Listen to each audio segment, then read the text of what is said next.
93.5 red FM पे एक कहानी ऐसी भी, प्रवीण के साथ। इससे बड़ा शॉक और क्या हो सकता है कि आपके फ्रेंड की डेथ हो जाए, और वो भी ऐसी हालत में जब वो आपकी तरफ देखकर चिल्ला रहा हो, हेल्प हेल्प, और आपको लगे कि वो आपके साथ मजाक कर रहा हो।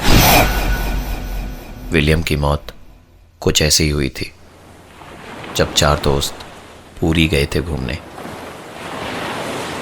विलियम की लाश 24 घंटे के बाद समंदर के किनारे पर मिली। शरीर पूरी तरह से डिकम्पोज्ड हो गया था। लाश की पहचान भी उसके कपड़ों से करी गई। आज विलियम का फ्यूनरल था। सुबह से ही जोरदार बारिश हो रही थी, और इस फ्यूनरल में विलियम के वो दोस्त भी थे जो उसके साथ पूरी गए थे। विलियम की मौत की सच्चाई बस आलोक, विकास और जाहिद को पता थी। विलियम की डेड बॉडी को कॉफिन में डालकर उसकी कब्र को मिट्टी दी ही जा रही थी कि जाहिद वहां से दौड़ता हुआ सिमेट्री के बाहर भागा। पीछे पीछे उसके दोस्त आलोक और विकास भी भागे। दोनों ने जाहिद से पूछा कि क्या हुआ, तुम भागे क्यों? तो जाहिद ने कहा कि उसने विलियम की कब्र के ठीक सामने विलियम को देखा।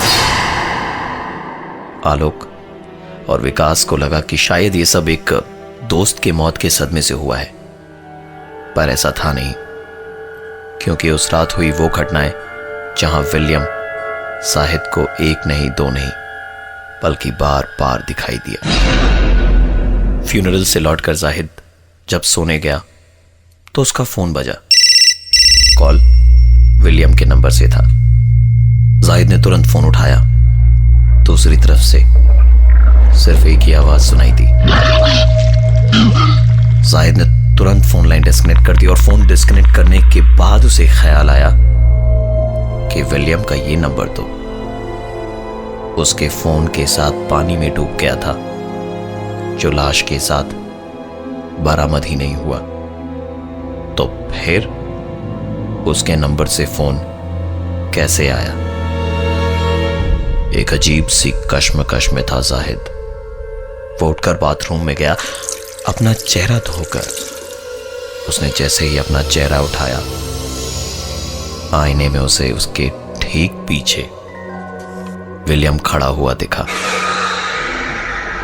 उसने पलटकर देखा तो विलियम तो नहीं था, पर उसकी मौजूदगी का एहसास जरूर हो चुका था, क्योंकि विलियम बात बात पर अपने गले को साफ करता था। और वही आवाज जाहिद ने अपने बाथरूम में भी सुनी। जाहिद भागता हुआ कमरे में गया और अपने दोस्त आलोक को फोन किया और उसे सारी बात बताई। आलोक और विकास दोनों एक साथ थे इस वक्त। जाहिद की बातें सुन रात करीबन 12:30 बजे दोनों निकले जाहिद के घर के लिए, और बीच रास्ते में पड़ी वो सिमेट्री जहां विलियम को आज दफनाया गया था। आलोक और विकास हल्के नशे में थे, और सिमेट्री को पार करते वक्त न जाने क्या ख्याल आया कि दोनों ने सोचा कि क्यों न एक बार विलियम के कब्र से होते हुए गुजरे। पर जब सामने गेट से उन्हें अंदर जाने की इजाजत नहीं मिली, तो दोनों ने पीछे की दीवार फांदने का इरादा बना लिया। 93.5 रेड एफएम पे एक कहानी ऐसी भी, प्रवीण के साथ। विलियम की मौत पानी में डूबने की वजह से हुई थी। वो हेल्प के लिए चिल्लाता रहा, पर उसके दोस्तों को लगा कि वो मजाक कर रहा है। उसकी मौत के बाद से जाहिद को विलियम की आत्मा दिखाई दे रही थी। उसने देर रात आलोक को फोन किया तो आलोक और विकास जाहिद के घर जाने के लिए निकले, और रास्ते में थी वो सिमेट्री जहां विलियम को आज दफनाया गया था। रात करीबन 1 बजे जब कब्रिस्तान में सीधे रास्ते जाने की इजाजत नहीं मिली, तो आलोक और विकास ने पीछे के रास्ते जाने की ठानी। गाड़ी को दीवार से सटाकर पहले दोनों गाड़ी की छत पर चढ़े और फिर दीवार फांदकर एक एक करके कूदे।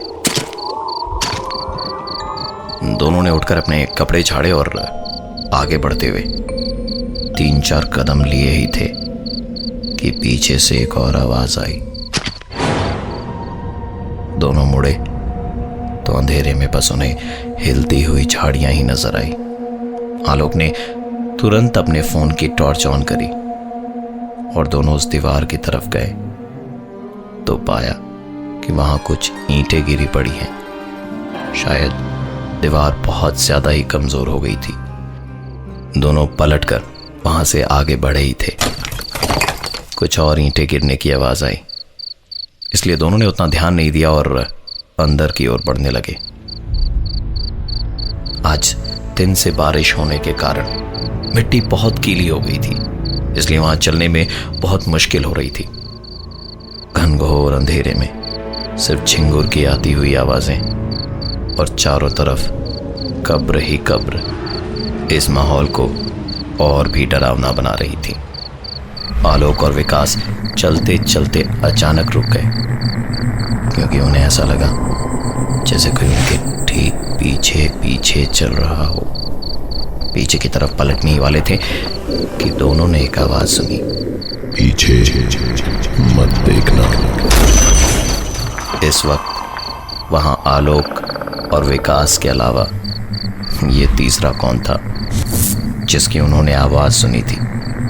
ये जानने के लिए डरे डरे से दोनों पलट ही रहे थे कि उनके ठीक सामने से एक आवाज उन्होंने सुनी। ओ हेलो जेंटलमैन, आप दोनों इतनी रात गए यहाँ क्या कर रहे हो? किधर से आए? आलोक और विकास के सामने एक 30-35 साल का लड़का था जो शायद यहाँ का चौकीदार था। आलोक ने कहा कि हम यहाँ भूत देखने आए और दीवार फांद कर आए हैं। और कुछ? सुनकर उस चौकीदार ने कहा, वाह, तो आपका काम तो बहुत आसान हो गया। Meet me, I am late Thomas Alter, died in the year 2006 due to heart attack. 93.5 red FM पे एक कहानी ऐसी भी, प्रवीण के साथ। जाहिद को उसका दोस्त विलियम बार बार दिखाई दे रहा था। उसके मरने के बाद भी जब उसने ये बात अपने दोस्त आलोक और विकास को बताई तो दोनों जाहिद के घर के लिए निकले और रास्ते में पड़ी वो सिमेट्री जहां विलियम को दफनाया गया था। देर रात दोनों को न जाने क्या सूझी कि वो पीछे के रास्ते से दीवार फांद कर सिमेट्री में घुसे। सिमेट्री के अंदर उन्हें मिला थॉमस ऑल्टर, जो देखने में वहां का चौकीदार लग रहा था, पर उसने आलोक और विकास को अपना इंट्रोडक्शन दिया एज लेट थॉमस ऑल्टर, जिसकी मौत 2006 में हार्ट अटैक से हुई थी। आलोक ने कहा, ओ, आप लेट थॉमस ऑल्टर हैं, तो मैं लेट आलोक और ये मेरा दोस्त लेट विकास। सुनकर थॉमस ने पूछा, तो आप दोनों मरे कैसे? आलोक ने जवाब में कहा, हम यहां अभी दीवार से कूदे और कूदते के साथ ही हम दोनों की मौत हार्ट अटैक से हो गई। बाय द वे, आप अगर लेट थॉमस हैं तो आपकी कब्र भी तो यहीं कहीं होगी। थॉमस ने कहा, चलो दिखाता हूं। आलोक और विकास, जिन्हें भूत प्रेतों में बिल्कुल भी विश्वास नहीं था, बेखौफ थॉमस के पीछे पीछे चल पड़े। कुछ दूर चलने पर सामने थी एक कब्र, जिसकी पत्थर पर लिखा था, late Thomas Alter rests here since 2006। ये देखते ही आलोक और विकास के हाथ पैर ठंडे तो हुए, पर वो अभी भी मानने को तैयार नहीं थे। थॉमस ने कहा, चलते चलते थक गए होंगे, आप दोनों की तो सांसें भी फूल रही हैं। थोड़ी देर मेरी कब्र पर बैठकर रेस्ट कर लो। और इतना कहते कहते थॉमस अपनी ही कब्र के ऊपर बैठ गया। थॉमस को बैठा देख विकास और आलोक ने भी हिम्मत दिखाई और उस कब्र के ऊपर बैठ गए। कब्र के ऊपर बैठे ही थे कि अंदर से उन्होंने एक आवाज सुनी, जैसे कोई अंदर से कब्र को खुरच रहा हो। तीनों एक झटके से खड़े हुए तो आवाज बंद हुई। थॉमस, जो अब तक खुद को भूत बता रहा था, इस तरह की आवाज सुन वो खुद थोड़ा डरा हुआ सा था। तीनों अभी अभी उनके साथ हुए हादसे को लेकर बात कर ही रहे थे कि सामने से एक लड़की आई। उसने थॉमस से पूछा कि मिसेस डिकोस्टा की कब्र किधर है। सुनकर थॉमस ने बोलना शुरू किया, यहां से स्ट्रेट, फिर सामने दीवार से बाईं तरफ घूमकर छठी कब्र, वही मिसेस डिकोस्टा जिसकी मौत हार्ट अटैक से हुई थी। सुनकर उस लड़की ने कहा यस, और वो आगे की ओर बढ़ चली। आलोक और विकास ने थोड़ा डरते डरते पूछा इस बार, अगर तुम सच में भूत हो तो फिर ये बताओ कि विलियम की कब्र कहाँ है, जिसे आज दोपहर ही यहां दफनाया गया था। सुनकर थॉमस ने जवाब दिया, वही विलियम जो पानी में डूबकर मरा। तुम लोग बचा सकते थे, पर तुमने उसकी मौत को भी मजाक में ले लिया। 93.5 रेड एफएम पे एक कहानी ऐसी भी, प्रवीण के साथ। विलियम की मौत पानी में डूबकर हुई थी। देर रात उसके दोस्त आलोक और विकास दीवार फांदकर कब्रिस्तान में घुसे, जहां उनकी मुलाकात हुई थॉमस ऑल्टर से, जिसने अपना इंट्रोडक्शन दिया एज लेट थॉमस ऑल्टर। आलोक और विकास ने कहा कि अगर आप भूत हैं तो बताइए कि यहां विलियम की कब्र किधर है।